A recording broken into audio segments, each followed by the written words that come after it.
Thank you, everybody. Thank you so much. First of all, I want to start with, there we go, some thank yous. So thank you to the sponsors. Thank you to Userspots. Thank you for you guys for all being here. It warms me to come to Istanbul again to talk to you in your wonderful city.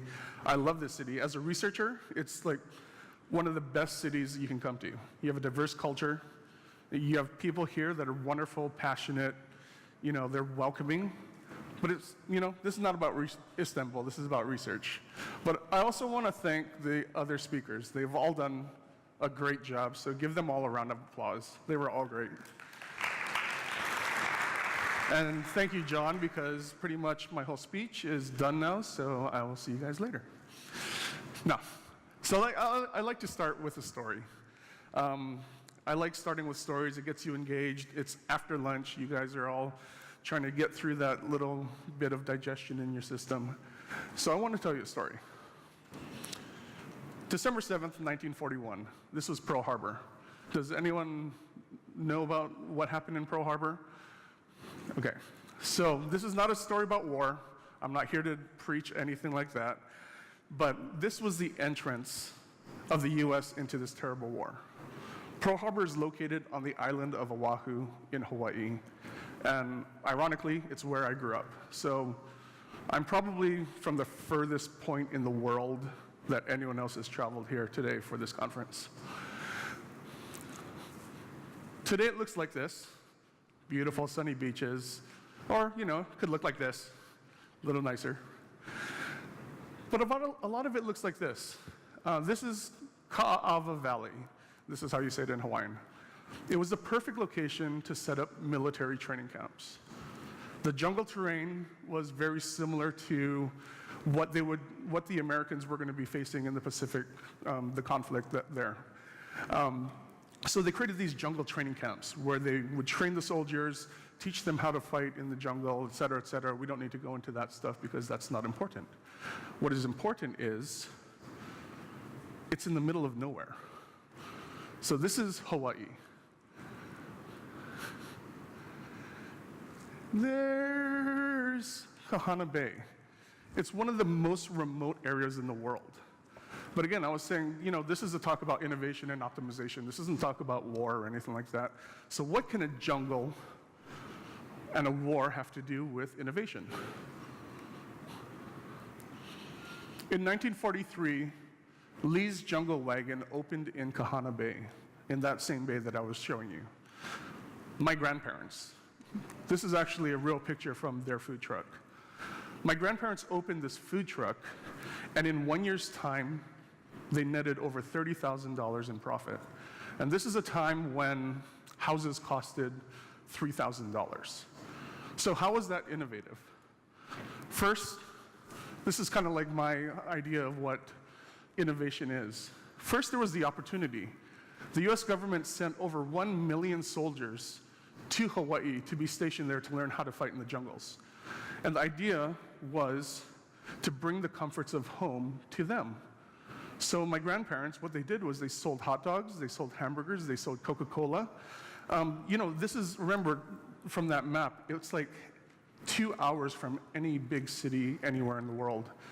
And, these people were coming from all over the world. They didn't know, what the food was like. They wanted the comforts of home. So although basic, isn't this the way innovation is kind of created? So kind of today, what I want to share with you is my experiences as a design researcher, or as it was known 20 years ago when I started, a usability engineer. So you call it what it is. It is what it is. We are learners, right, Larissa? So I want you to kind of to show you how to conduct research for optimization, as well as innovation, to add to your tool chest, but to also start thinking about it in a little bit of a different way. So to start, why don't we just start with kind of a definition of what innovation is? Who knows what is innovation? Somebody give me a definition of innovation. Go ahead. To create something new. Correct.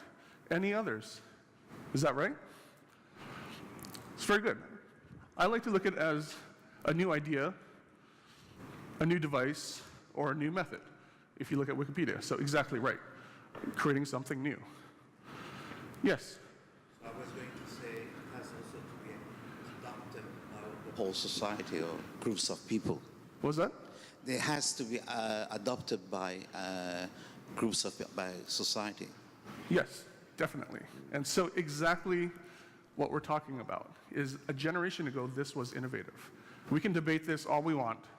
You could say that these companies are still innovative today, but is this still innovative? Or is this innovative? As entrepreneurs, today we think about innovation in a different way. We have a changing world. Technology is moving at such a fast pace.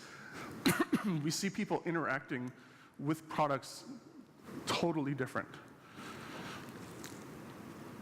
We have, as entrepreneurs, we have this rapid kind of, like I said, rapid iteration or rapid advancements in technology.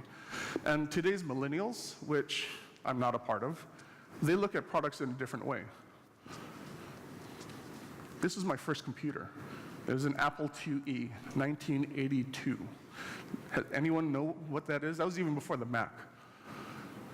This was my first programming language. Who knows what this programming language is called? It's called Logo, L-O-G-O. This is how I traveled.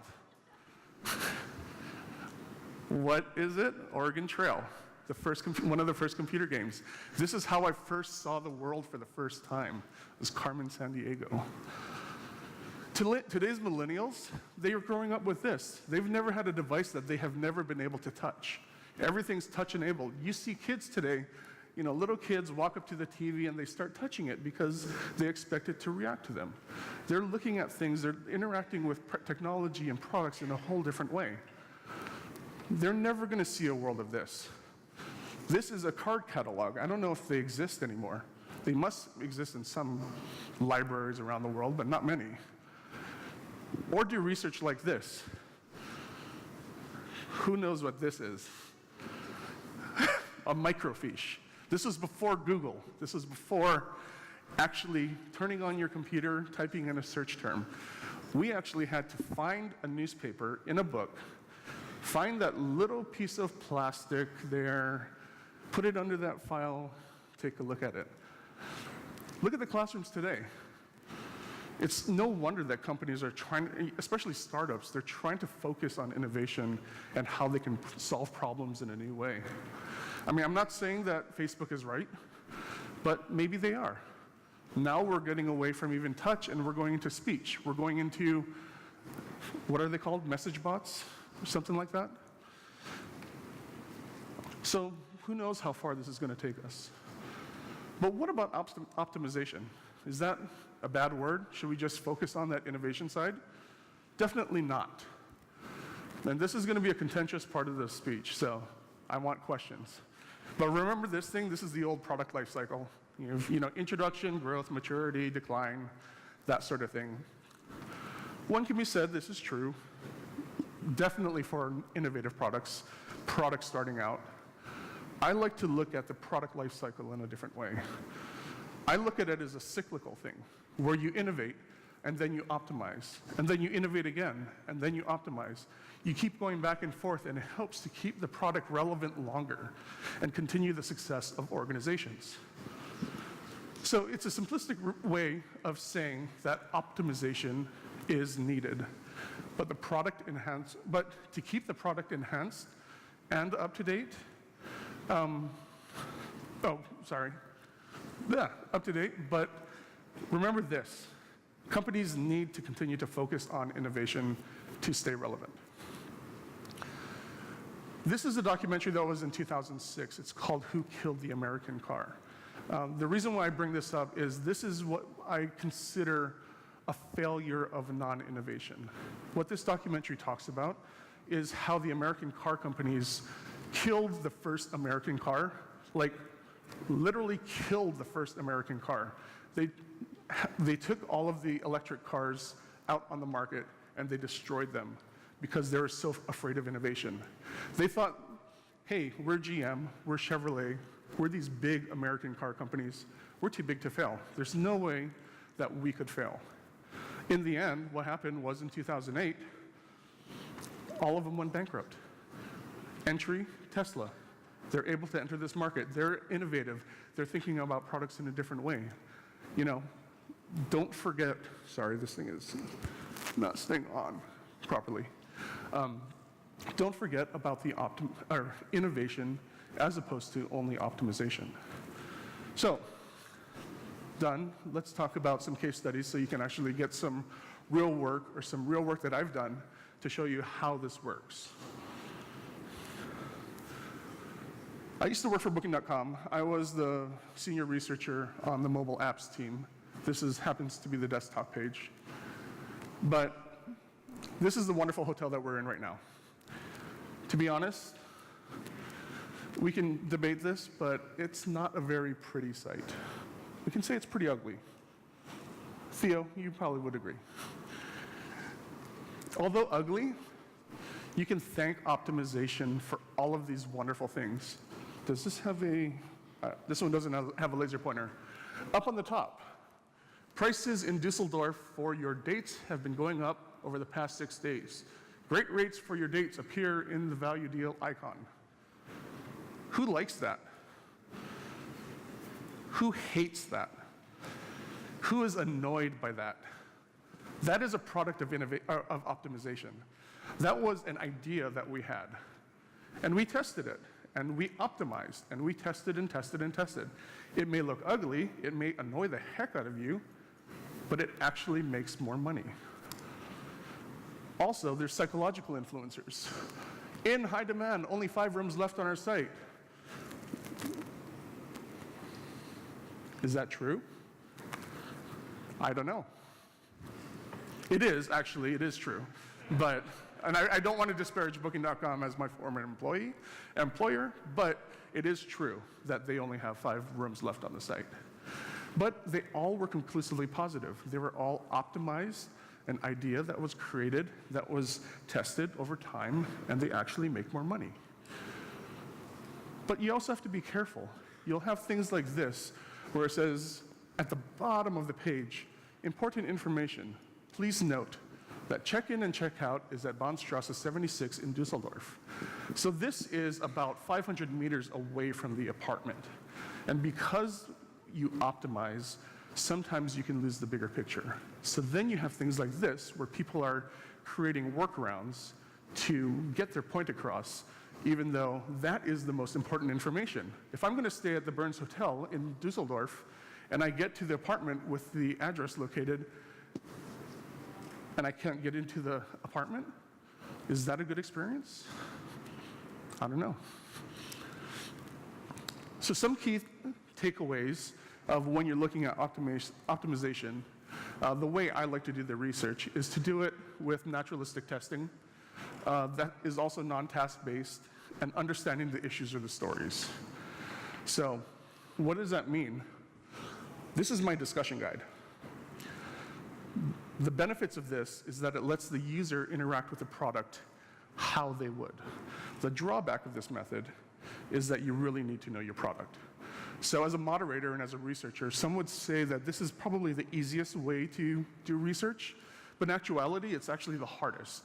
So you need to know the product, you're constantly engaged with the participant, and you need to know how to subtly direct them to different areas of the site without showing your hand. And then what happens is the output, as Larissa was talking about, is the hardest part. But when you're working with design teams, the key areas, you can find the key areas to optimize. Should we have price buckets or should we have a price slider? But one thing you must remember in optimization is to A/B test everything. Everything that they did at Booking.com was A/B tested. So nothing went live on the site without being tested. At any given time, there are hundreds or thousands of tests going on at any given time, and no one on earth will see the same Booking.com website. So I'm talking a little slow, so let's go a little faster. Let's talk about innovation real quick. I'm going to talk about the new product innovation, because I'm not going to talk about new product innovation because that could be a whole day workshop. What instead I'm going to talk about is kind of a step innovation or kind of smaller step innovation, micro innovation. I also worked at this company. It's not here in Turkey. It's only an American company. It's owned by Amazon, and it's the largest online shoe store in the world. So this is how the product page looked when I started Zappos. It's okay. It's not bad. One can probably purchase a pair of shoes if they had to. So what did we do? We did three main things. We want to know if we should optimize the site or if we should redesign the site and kind of micro-innovate the site. So we did a data analysis. We did analytics to see where people were clicking on the page. We asked users in surveys what they thought about the product, what were the key drivers in helping them solve their needs. And we did field studies to see how people interacted with the product in their own environment. And so what came out of this? Three things bubbled to the surface. Image, reviews, and price. These were the three main things that people were looking at when they were trying to find a pair of shoes to buy. They couldn't physically touch the pair of shoes because they were online, but those three things gave them the best proxy for buying a pair of shoes. So we iterated, and we iterated, and we iterated. First, we made the image larger. So we tried that, but then it hid the reviews, the price wasn't great. Then we tried it again, and we got the price right, but then the reviews were a little muddled up. So after about 6 months of iterations, and this is not public iterations, this is internal iterations, we came up with the final. We let the product breathe. We gave it space. We enlarged the image. We enlarged the price. So if you look at the two, maybe not huge difference, but what ended up being what we did was we started taking things away. You see how busy it was over here. And over here, we actually hit a lot of the product details, breaking a lot of usability rules. And frankly, the organization was not happy with us. They're like, how can you do that? You can't do this. You can't really hide all the information. The people need the information in order to make their decision. That didn't matter. In fact, we saw the biggest jump in conversion that anyone else had ever seen in Zappos history. So the key takeaways when you're doing innovative research: iterate, and test often. I like to do this a lot. I ask this in a lot of my studies. What are the top 3 features that you're looking for? If I can bubble up the top 3 features on the page and give that prominence and show you what the top 3 things that you're looking for, chances are you're going to be able to convert, you're going to be able to make a decision, you're going to be able to actually use that product. And of course, A/B test everything. So, whatever happened to the lead jungle wagon? They iterated, they optimized, and 70 years later, my father runs this company called Peony Foods, which is the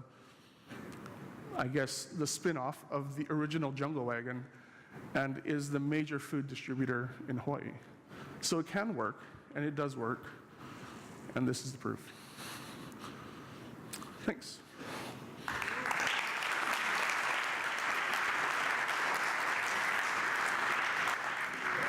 I got a minute for questions.